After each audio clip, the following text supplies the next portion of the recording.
Bienvenidos entonces a la continuación de nuestra serie que se llama, ¿cómo se llama? Dos reinos. La semana pasada estuvimos viendo el inicio de esta serie, el capítulo 1, que se llamaba La Rebelión, la primera rebelión. Y aprendimos cuál es la causa, cuál es el origen de las tinieblas, cuál es el origen de la oscuridad, de dónde vino, ¿verdad? Y esto nos enseñó que había un enemigo. Ese enemigo es el diablo, Satanás o Betamax, como le dice a veces mi esposo, o el tipo ese, como lo quieran llamar ustedes, ¿no? Cada uno le pone su nombre. Y aprendimos también, o vimos, que este diablo, este Satanás, vio que Dios creó al hombre y a la mujer y les entregó autoridad, les entregó gobierno, porque recuerden que en Génesis 1:28 dice: señoread, sojuzgar, administren, tengan autoridad, gobiernen sobre todo esto que yo les he entregado. Pero el enemigo vio eso y él quería esa autoridad, él quería ese gobierno, porque recuerden que él siempre quiso ser príncipe de esta tierra. Entonces hizo dudar a Adán y Eva, los hizo pecar y luego les hizo ceder esa autoridad, ceder ese dominio que Dios nos había concedido sobre todas las cosas de la tierra. Eso fue lo que hizo el enemigo. Y por esta razón veíamos el domingo pasado, veíamos la pastora hablaba y utilizaba la frase tensión constante. Por esta razón la humanidad se encuentra en esa tensión constante, en esa lucha, en un ataque continuo. Porque recuerden lo que dice Primera de Pedro 5, dice que él anda como león rugiente buscando ¿qué? A quien devorar. Él está dando vueltas como un león y nosotros en el centro buscando una oportunidad, la más pequeña, para poder entrar y destruirte. Eso es lo que él está haciendo, solo una oportunidad. Así que se podría decir que estamos en jaque. Estamos en jaque es una expresión coloquial que significa que estamos bajo un ataque directo. ¿Y qué sucede? Les voy a dar un ejemplo. Las obras de construcción del metro tienen en jaque mi negocio porque la calle está cerrada, ¿verdad? Me tiene en jaque, me tiene fregado, me tiene sin ingresos, me tiene mal. Y por eso yo le di ese título a esta enseñanza. Pero algo importante es que está en dos signos de interrogación. ¿Por qué? Porque si el enemigo nos hace dudar, el diablo nos hace dudar de lo que Dios nos ha hecho, de lo que Dios ha dicho y ha hecho por nosotros, pues yo hoy voy a hacer dudar, voy a poner en duda lo que Él dice que a veces hace con nosotros, lo que Él dice, que estamos perdidos, que estamos desesperanzados, que Él tiene la ventaja. Entonces yo hoy quiero poner en duda eso. ¿Será que estamos en jaque? ¿Será que realmente estamos perdidos? ¿Será que realmente estamos acorralados? ¿Será esa la verdad? Y uno de los propósitos de esta enseñanza de hoy es que podamos responder esa pregunta, que cada uno de ustedes puedan responder esa pregunta. ¿En realidad estoy en jaque? ¿Bajo esa presión constante o tal vez en jaque mate? Entonces les voy a pedir que cierren sus ojos y me acompañen a orar. Y acompáñenme a orar, no es que me dejen orar a mí solas, que ustedes también pidan a Dios en su propia manera lo que yo estoy llevándolos a pedir. Señor, te buscamos a ti, solo a ti te buscamos. Tú eres nuestra fuente. Tú eres nuestro Señor. Espíritu de Dios, abre nuestros ojos espirituales, nuestros oídos espirituales el día de hoy. Háblanos tu verdad y que esa verdad sea esa semilla que fructifica, Señor, en cada uno de nosotros. Porque solo a ti te queremos, Señor. Solo a ti te buscamos. a mí. Moritz Reich, y por mi pronunciación es alemán, ¿no? Moritz Reich es el autor de una pintura muy famosa. Esa pintura que ustedes están viendo ahí se llama El jaque mate del diablo. Ese es el nombre que le dieron popularmente. Realmente creo que ese no es el nombre que le dio el autor. Y recrea la batalla entre los dos reinos. Y tiene 4 elementos, 3 protagonistas y 4 elementos interesantes que quiero que le hagamos un zoom y ustedes puedan ver detalladamente cuál es la expresión de cada uno de esos personajes y esos elementos. El primero es el rostro del enemigo. ¿Cómo lo ven ahí ustedes? Cada uno puede decir, altivo, con arrogancia, como con esas ínfulas de que ya estoy convencido que tengo la victoria, yo ya gané, ¿verdad? Ese es el rostro del que está dibujando el enemigo. Muchos críticos dicen que el joven representa a la humanidad. Y miren el rostro del joven. ¿Cómo está el joven? Preocupado, entristecido. Yo creo que desesperado, ¿cierto? Lleno de desesperanza. Y el rostro del ángel, miremos al ángel. Está todo achicopalado, está triste, decepcionado. Quizá los críticos también dicen del arte, dicen que el ángel representa la religión fallida, la religión que no puede hacer nada en ti, lograr nada. Otros dicen, no, tal vez es que representa lo divino y a Dios, que Dios te dio libre albedrío y tú eres quien tiene que decidir qué ficha debe mover. Eso representa al ángel y está entristecido. ¿Por qué? Porque el joven está acorralado y no sabe qué ficha debe mover. Y tenemos el tablero. Y como ustedes ven en el tablero hay fichas negras y fichas blancas. Y las blancas no son fichas todas como el ajedrez convencional. Representan las virtudes de la humanidad. El amor, la paz, la benignidad, la justicia. Y las negras representan todo lo contrario. Y como ven, el tablero está lleno de fichas negras. Y es más, él tiene en la mano, ahí no se ve, pero él tiene en la mano las fichas blancas. Ya el joven está en jaque mate y está prácticamente perdido. Y quizá esta imagen, viéndola ahí, es la que muchas personas tienen acerca de su vida. Pensémoslo, de su existencia. Tal vez si analizas tu vida, tu situación, es desesperanzador la situación, o cierta área de tu vida, o cierto aspecto de tu vida. Es desesperanzador, ya que esto se vuelve como un hábito, ¿no? Ver en nuestra vida una y otra vez estoy en jaque, pasan los años y vuelvo a estar en jaque, ¿verdad? Y es totalmente triste ver la vida así. Y esto se vuelve en eso, en un comportamiento normal y en un hábito normal, en un pensamiento normal, porque muchas veces es la idea que te han pintado desde niño. Eso es la vida. La vida es dura. Esa es la obra de arte que te han pintado de tu vida. Estar en jaque constantemente, en esa presión constante. Y adoptas una posición de víctima.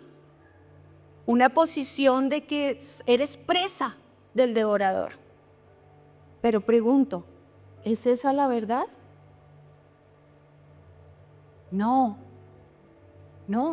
Vengo hoy a decirte, y el Señor quiere que sepas, que esa no es una verdad concluyente y real. Esto no es así. Y lo primero que quiero resaltar es que no podemos ver los dos reinos como el tablero de ajedrez, en el mismo nivel, la misma cantidad de fichas. El reino de los cielos y el reino de la oscuridad o de las tinieblas como igual. No podemos verlos como dos fuerzas iguales. No es que el diablito te esté hablando por un oído y el angelito te esté hablando por el otro. O el yin y el yang de los orientales, en donde el bichito negro representa el mal y el bichito blanco representa el bien, y los dos bichitos tienen las mismas dimensiones exactas. Esto no podemos verlo así. El reino de los cielos no es igual al reino de las tinieblas nunca, porque el reino de los cielos está por encima del reino de las tinieblas. El reino de los cielos tiene ventaja, no como en un tablero normal de ajedrez. No es así, porque el reino de los cielos tiene poder. El mal es un intento fallido de gobierno, de un reino con minúscula, de un reino que no tiene por qué tener influencia sobre ti, de un reino que es inferior. Y si nosotros cambiamos esa perspectiva, va a cambiar nuestro comportamiento, va a cambiar cómo enfrentamos la vida y las diferentes circunstancias de la vida. No son lo mismo y no son dos fuerzas iguales. Voy a hacer un ejercicio para entender esto un poco mejor. Voy a apagar la luz. Vamos a apagar las luces. Esta es la oscuridad. Bueno, no total porque entra luz filtrada por algunos sitios, pero piensen en que estamos totalmente oscuras. Esta es la oscuridad. La oscuridad es la ausencia de algo que se llama luz. Luz. No podemos ponerlos en el mismo nivel, el reino de los cielos, el reino de Dios y las tinieblas, porque no están en el mismo nivel. Simplemente es simple. Si existe el reino de Dios, la ausencia del reino de Dios son ¿qué? Oscuridad y tinieblas.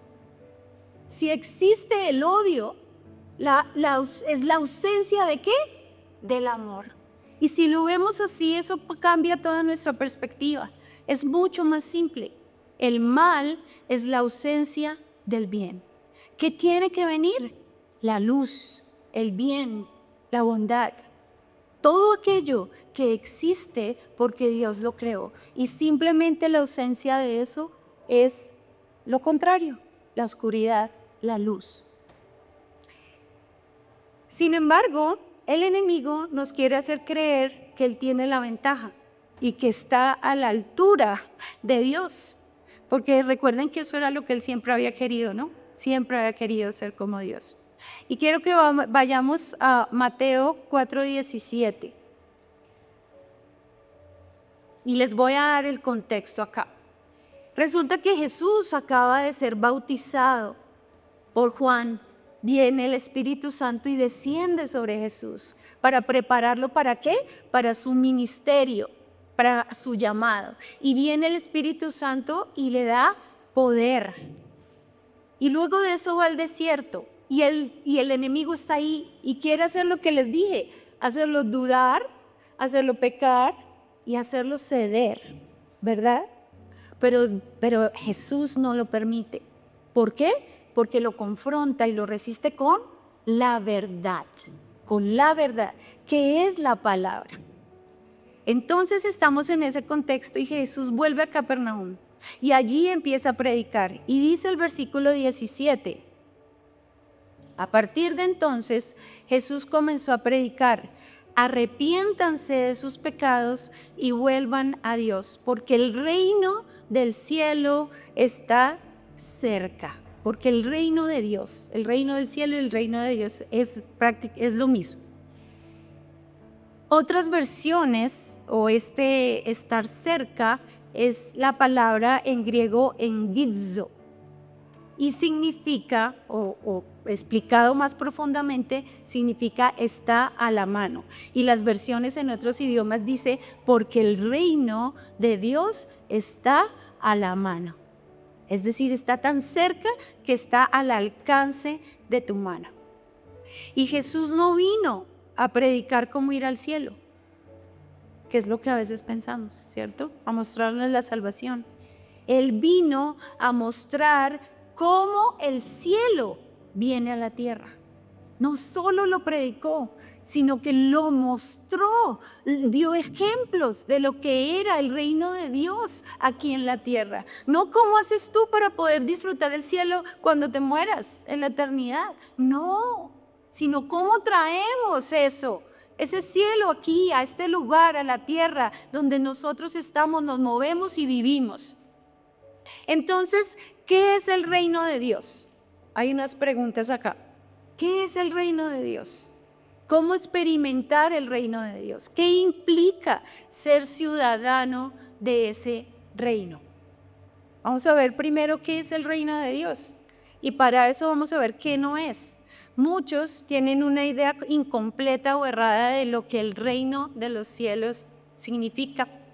El reino de los cielos no es una ubicación geográfica o un destino futuro, o es un lugar físico lejano, o es un concepto, una idea abstracta, religiosa, etérea, que no tiene validez aquí en el presente. Eso no es cierto, porque el reino de los cielos sí tiene validez aquí en el presente. Pablo habla de la validez de este reino en todas sus cartas, a todas las iglesias, Gálatas, Corintios, Efesios, Colosenses, les habla del reino de Dios y se enfoca principalmente en la vida presente, se enfoca en la herencia, en que el reino es una herencia, el poder y la justicia. Luego, si Pablo hizo todo esto con las iglesias y les enseñaba tanto del reino, es porque conocer qué es el reino de Dios vale la pena. Hay algo ahí que Dios quiere que nosotros aprendamos, ¿verdad? El reino de Dios está 150 veces mencionado solamente en los evangelios. Y hay como 15 parábolas, dependiendo de la versión, hay 15 parábolas que dicen cómo es el reino de los cielos. ¿Recuerdan? El reino de los cielos es como una semilla de mostaza, el reino de los cielos es como un campo. Valdría la pena que estudiáramos qué es lo que quiso el Señor decir con esas parábolas para poder entender qué es ese reino de Dios y poderlo vivir, poderlo experimentar, ¿verdad? En conclusión, o en resumen más bien, es un sistema, el reino de los cielos es un sistema de gobierno espiritual que debe operar hoy en tu vida. El reino de Dios es una realidad práctica, es una realidad presente que está ahí para ser experimentada por todos los que hemos decidido pertenecer a ese reino. Eso es una decisión tuya. Y cuando Jesús dice, vamos a verlo aquí, cuando Jesús dice en Mateo 4:17, dice dos frases, dos cosas importantes. Dice, arrepiéntanse.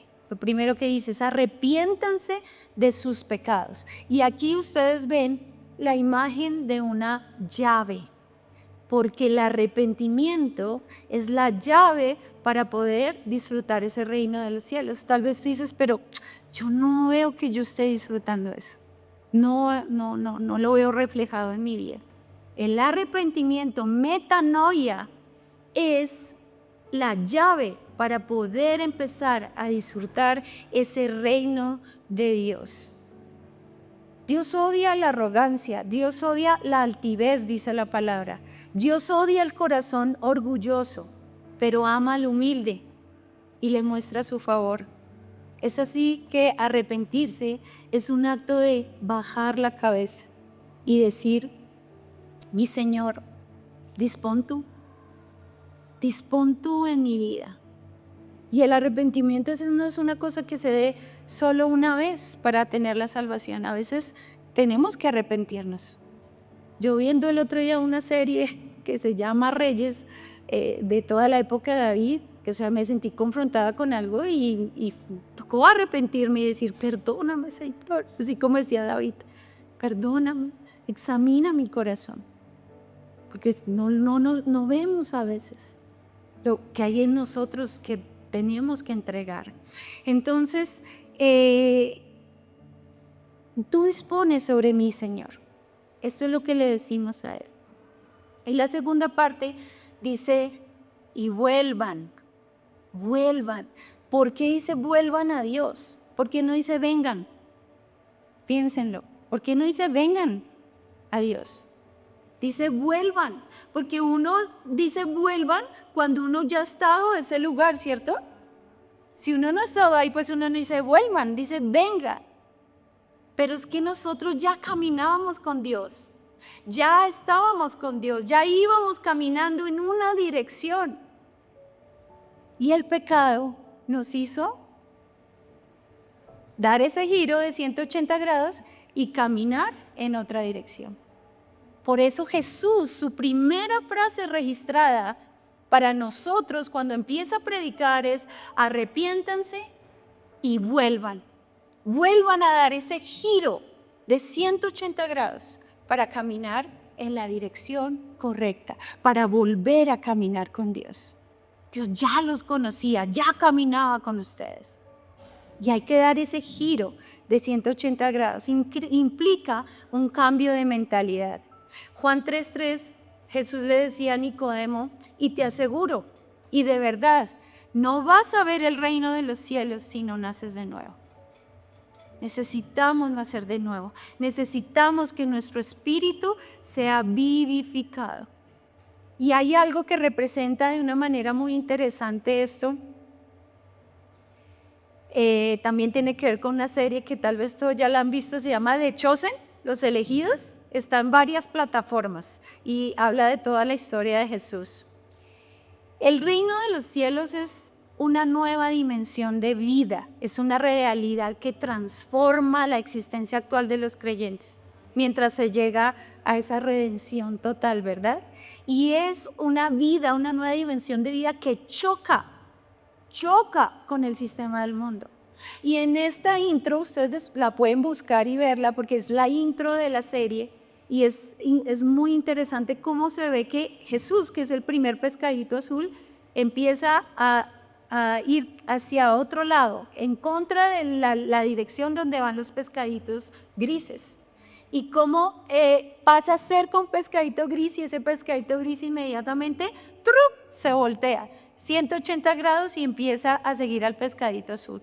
Y así sucede y sucede en la secuencia hasta que varios pescaditos azules empiezan a seguir a Jesús. Dicen que el que diseñó esto está mostrando los 12 apóstoles.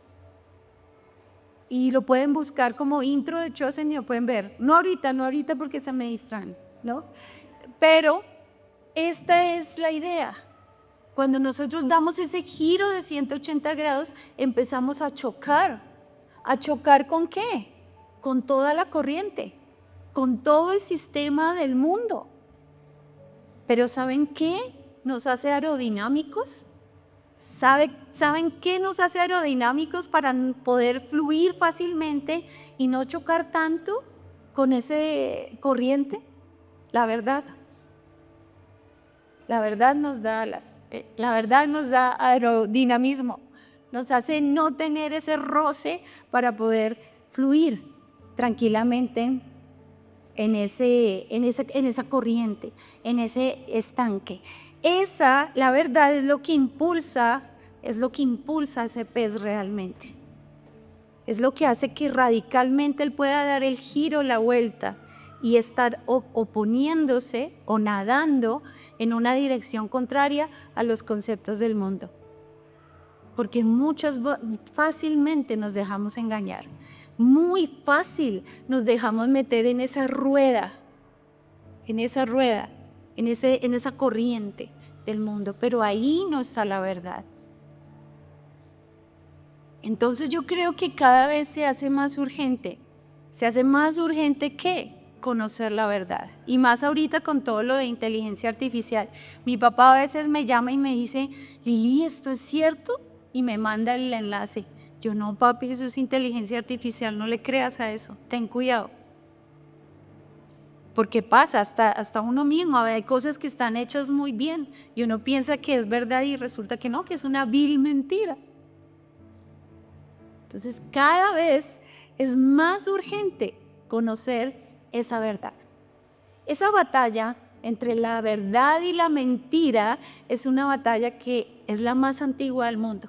no la de las luchas de clases sociales, no entre naciones, no entre países, es la lucha entre la verdad y la mentira. Yo lo he dicho muchas veces, esa es la guerra principal. ¿Por qué? Porque no solo es la más antigua, sino es la batalla que origina todas las demás guerras. La lucha entre la verdad, ¿qué es la verdad y qué es la mentira? Y nosotros vemos cómo desde el jardín del Edén, en primera de Génesis, vemos cómo esto sucedió desde el inicio. Pero miren lo que dice Pablo. Pablo dice en 2 Corintios 11:3, y lo pueden leer allí o léanlo en sus Biblias. Dicen: pero temo que de alguna manera su pura y completa devoción en Cristo se corrompa. ¿Tal como quién? Tal como Eva fue engañado por la astucia de la serpiente. Es decir, que es una guerra que se ha dado desde los inicios y se sigue dando hoy en tu corazón, alrededor de ti. Entonces Pablo le está hablando a los corintios y expresa su preocupación por ellos porque había unos líderes que estaban influyendo sobre ellos y estaban cambiando todo lo que Pablo les había enseñado. Estaban con otras doctrinas diferentes. Y se suponía, para Pablo, y para nosotros también, escuchen esto, que la voluntad de Dios fuera hecha en la tierra como en los cielos. Que el cielo, donde la voluntad y la soberanía de Dios, el diseño que Dios había dicho para tu vida, o que ya dijo para tu vida, eso que Él ya se imaginó de ti, de tu propósito, de tu vida, de tu matrimonio, de tu familia, de tu trabajo, de tu tiempo en la comunidad de tu iglesia, eso que Él se diseñó en su mente fuera hecho aquí en la tierra. Eso era lo que se suponía, pero no fue así, y ellos se dejaron engañar. Y más adelante Pablo le advierte a los corintios lo siguiente, en el versículo 13 les dice, si quieren ir más adelante, yo voy a leerlo: estos individuos son falsos apóstoles, son obreros engañosos que se disfrazan de apóstoles de Cristo, pero no me sorprende para nada. Aún Satanás se disfraza de ángel de luz. Así que no es de sorprenderse que los que los sirven también se disfracen de siervos de justicia. Es decir, que estamos expuestos a ese engaño, a esas mentiras, que a veces nosotros podemos ser fácilmente vulnerables y manipulables y tomar como la verdad para nuestra vida. Entonces, mi pregunta sería, o pregúntense ustedes ahí, ¿yo cómo evito que la verdad que me permite experimentar el reino de los cielos no sea distorsionada? ¿Cómo evito eso? Ya no tenemos a Jesús de carne y hueso que nos muestre el camino, ¿verdad? Ya no tenemos a Pablo que nos diga: Gálatas insensatos, ¿por qué están haciendo esto, verdad? Pero, ¿qué tenemos? Recuerda que Jesús dice: el reino de los cielos está al alcance de la mano. Es decir, está cerca, al alcance de la mano, aquí. Lady, ¿qué tienes tú ahí en tu mano? La libreta, los esferos, pero ¿qué tienes que habla del reino de los cielos? La palabra. La palabra está al alcance de la mano. Aquí está el reino de los cielos. Esta es como la carta de constitución de ese reino. Aquí está todo lo que tú tienes que vivir. Todas las condiciones, todo lo que necesitas saber está ahí. Y entonces la pregunta sería, cuando algo suceda en tu vida, y miren que yo les estoy dando puntos de acción prácticos, cuando algo suceda en tu vida, ustedes deberían preguntarse, hacerse esta pregunta: ¿esto que está sucediendo aquí en mi vida es una verdad de Dios? Esta situación que está pasando, esto que estoy experimentando, este pecado con el que estoy luchando, ¿es una verdad de Dios? ¿Es lo que Él quería que yo viviera? ¿Es el cielo reflejado aquí en la tierra o es una verdad distorsionada? Porque sabemos todos, y vuelvo y repito, que nosotros oramos a Dios, que tu voluntad sea hecha en la tierra como en el cielo. Entonces preguntémonos cuando tengamos duda, ¿esto que está pasando es lo que Dios quiere? ¿Será que sí? ¿Es su voluntad? Y voy a darles 4 ejemplos específicos en 4 áreas de la vida. Hay muchos aspectos de la vida y la Biblia habla de todos, se los aseguro, pero les voy a dar solamente aquí 4 aspectos generales. Y hay 2 columnas en donde ustedes van a ver el reino de la tierra, lo natural, lo que es mentira, el sistema, en lo que nosotros estamos acostumbrados a vivir. Y la otra columna es el reino de los cielos y cómo Jesús vino a cambiar eso, porque Jesús vino a cambiar y a voltear las cosas. Él no vino a decir, sigan en esa corriente, no, Él vino a cambiar las cosas. Y eso, si quieren necesitar, tómenle foto porque no voy a hablar de cada uno de los versículos puntualmente, pero sí les voy a decir lo que dicen esos versículos dentro del reino de Dios y el reino de la verdad. Y lo pueden revisar y estudiar. Y hay muchos versículos, muchas partes de la palabra, muchas enseñanzas que te pueden mostrar cuáles son los fundamentos divinos para que tú vivas con una cosmovisión bíblica. Para que tú tengas esos lentes en donde te dan una perspectiva clara de lo que está sucediendo en tu vida y de lo que, si eso es la voluntad de Dios, y qué debes hacer para poder disfrutar ese reino de los cielos. Entonces el primero es el éxito. ¿Qué es el éxito en el sistema? ¿Qué es el éxito en el mundo? Es ascenso, ¿no? Es control, es escalar. Dime.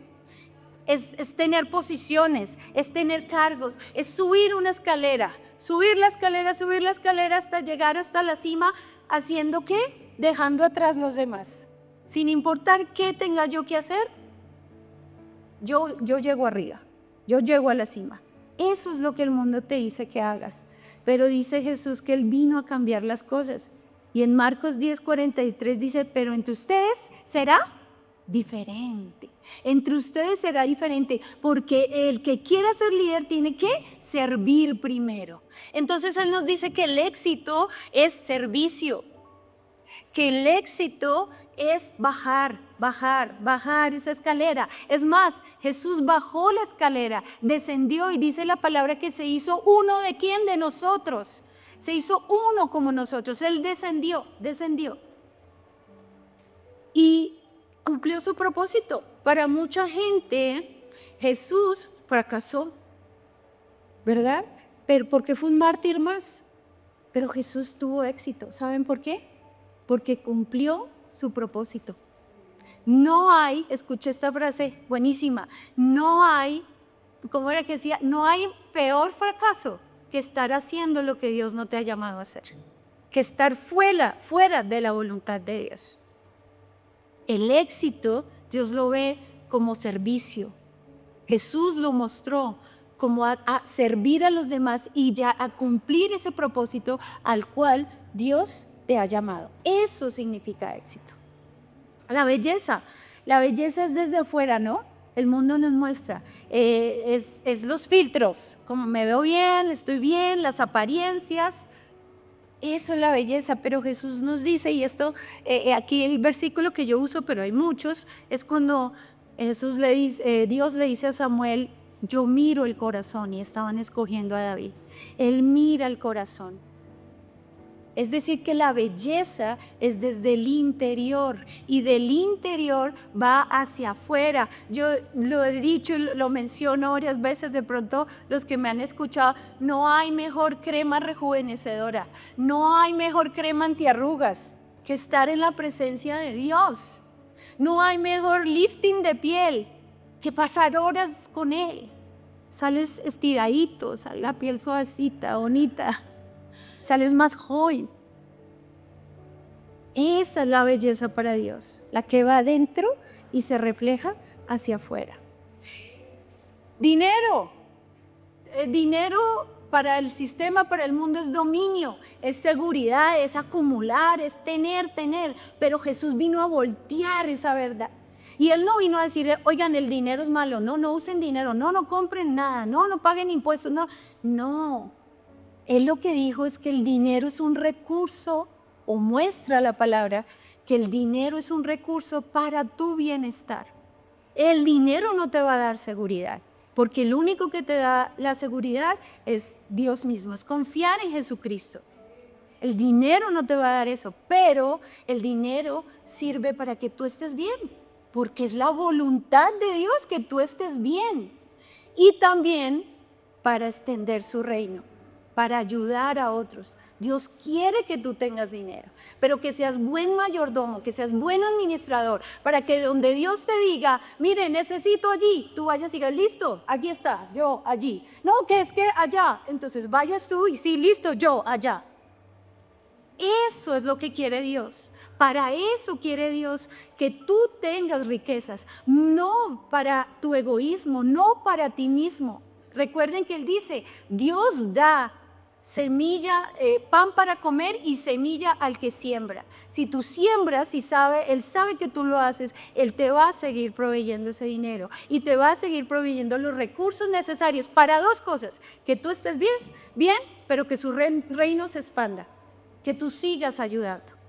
¿Listo? Y el último, que es tiempo. Tiempo. El sistema nos habla de perseguir el mañana y esta frase lo resume muy bien. Perseguir el mañana y lamentar el ayer. En eso vivimos. Pero el Señor habla en todas estas porciones que yo te coloco acá y en otras. Dice que los tiempos están en sus manos, nuestros tiempos están en sus manos. ¿De qué he de preocuparme si mi futuro está en sus manos? Porque Él ya está allá, Él ya vio mi futuro, Él ya está allá. ¿De qué me voy a preocupar? Él habla de que para qué planeamos tantas cosas. ¿Para qué? El hombre planea, pero luego solo se hace la voluntad de Dios. Díganmelo a mí, que yo planeé, soltera planeé, cuándo iba a tener hijos, cómo, dónde, con qué distancia, con qué diferencia, y nada se dio. Todo fue la voluntad de Dios. Y después vi por qué, ahora yo veo por qué. ¿Por qué tuve primero un hijo, un niño, luego otro, la niña de últimas? Es la voluntad de Dios, y eso es lo que se hace en tu vida. Entonces, les quiero contar cómo finaliza esa historia del jaque. Recuerden la historia del jaque mate. Resulta que tiempo después esta pintura estaba en el Museo del Louvre en París. Y llegó un hombre y se paró así detrás de en la frente de la pintura y duró ahí tiempo. Y todo el mundo lo miraba y decía, bueno, ¿qué le pasa a este hombre? ¿Qué es lo que le mira eso? Y se llama Paul Morphy.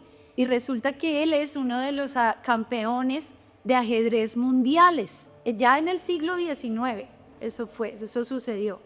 Y él dice demostró que el muchacho no estaba bajo jaque mate, que eso no era un jaque mate, sino que con una sola movida del rey, ya él se podría salvar y salía del jaque mate, con una sola movida del rey.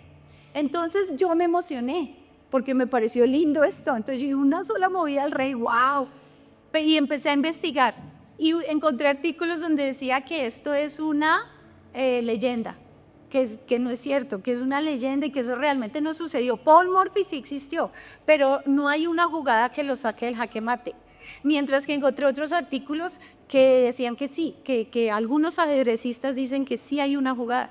Bueno, en fin, no me puse a investigar más, no les tengo la respuesta si eso es una leyenda o no.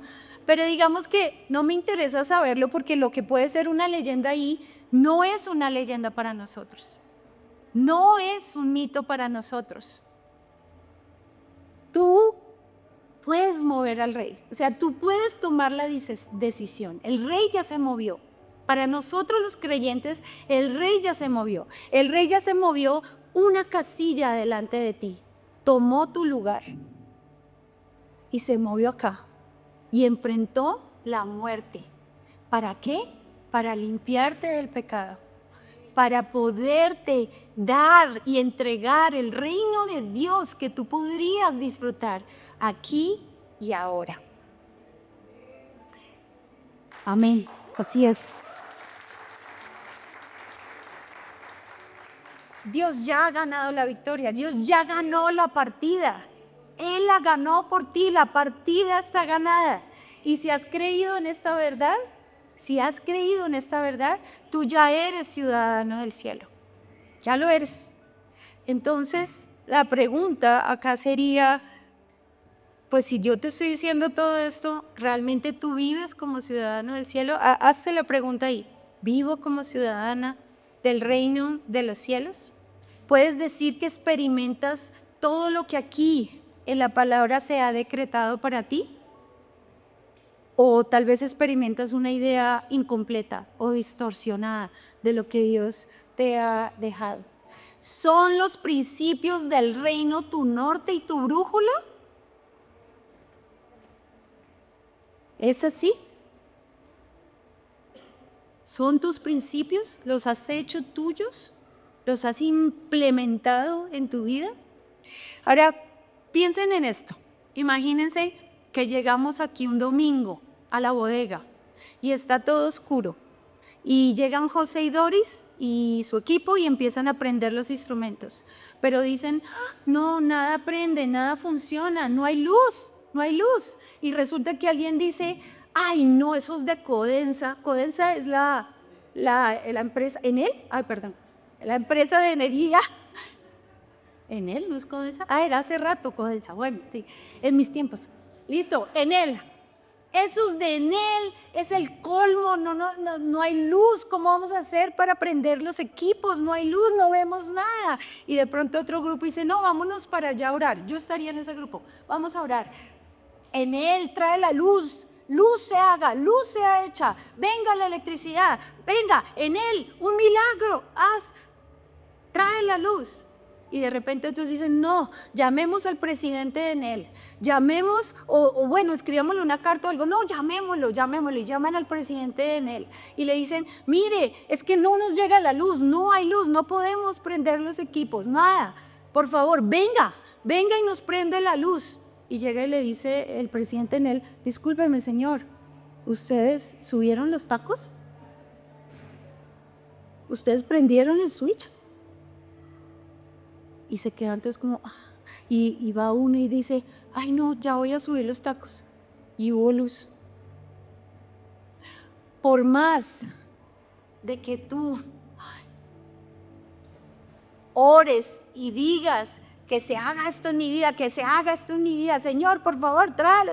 El Señor dice, Dios dice, ya me he movido. Yo ya me moví. El reino de los cielos está cerca. El reino de los cielos está ahí a tu disposición. Ya está.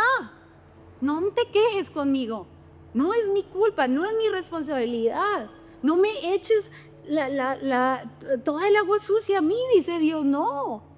Tú tienes que tomar una decisión. Tú tienes que subir los tacos y encender el switch. ¿Ese switch está encendido en tu vida? ¿Ustedes creen? Dice la palabra en Lucas, y ya si quieren puede subir el equipo, por favor, de worship.